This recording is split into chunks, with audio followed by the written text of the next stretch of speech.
Hello, and welcome again to Friday Book Chats with Mr. Mayor. In the spirit of Ally Week this week, I decided to showcase some books with some LGBTQ characters or themes. The first one, I cannot get enough of this book and this author, Adam Silvera. So it's History is All You Left of Me. So in this book, Griffin and Theo, two high schoolers, have been inseparable. But when Theo moves to California for college, they decide it's best to split up. And even though once Theo gets to California, he starts seeing another guy, Jackson, Griffin still has no doubt that Theo's going to come back to him when the time is right. It's just fate. But then disaster strikes, and Theo dies in a drowning accident. And now Griffin's first love is gone, and his imagining for the future is thrown way off course. So he is devastated, obviously, and dealing with his grief. And to make things worse, the only person who truly understands his heartache is Jackson. But no matter how much they open up to each other, Griffin is spiraling. This book goes back and forth between the present day and during Theo and Griffin's relationship. It deals with, obviously, grief, mental illness, and not being able to let go. It's heartbreaking, while at the same time, it can be laugh out loud funny. Adam Silvera has a few other books, so if you like this one, you'll be sure to check out those as well. Another one is If I Was Your Girl by Meredith Russo. And this is an own voices novel, which means that Meredith Russo, she is a trans woman, so she is writing kind of from her own experiences, and you can see that in this book. So this book is about Amanda, who, when she was younger, there was a violent incident in Atlanta, and her dad decided to move to a small town in Tennessee to kind of get a fresh start. See, when she was 8, she was born as Andrew, and when she was 8, she realized that she just didn't feel like a boy. So now that she's in this new town, she finally is going to be true to herself and live as Amanda.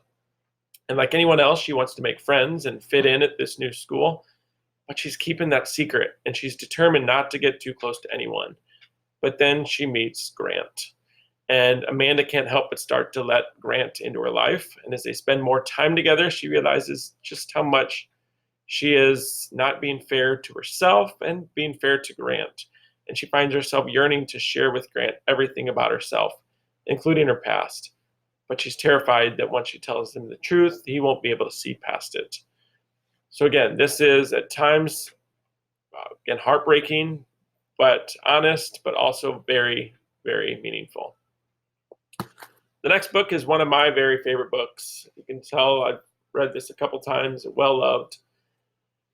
Simon, he is not ready to be open with the world. He is homosexual, but he doesn't want the world to know about it yet. He doesn't see why it's a big deal. You know, he questioned why doesn't everybody have to come out to their parents? Why doesn't everybody have to say, Mom and Dad, I'm straight? Why is he special? But when an email gets into the wrong hands, his secret is at risk of being out there. And now he is having to kind of figure out how he wants to tell the world, how his friends are going to take it. This book is just so real. All the characters are fantastic. I have not had any students bring this back to me not loving it. And there's a follow-up to this book as well, if you like this. Then the last book I'm going to talk about is called None of the Above by I.W. Gregorio. And it's about a girl named Kristen, who is a senior in high school. She has a full college scholarship to run track, 2 best friends, and a boyfriend who loves her. And when things start getting a little more serious with her boyfriend, she makes a visit to the doctor, and it's revealed that she is intersex, meaning that externally she is feminine, but internally she is male. And having to come to terms with that would be hard enough. But when her secret is leaked to the whole school, she has to deal with all that bullying that follows. And the questions like, will her friends still support her? Can her boyfriend love someone who has male parts? It's in this book, it's not hard to become so caught up in the story and feel sorry for Kristen and kind of ache and all the pains that she's going through.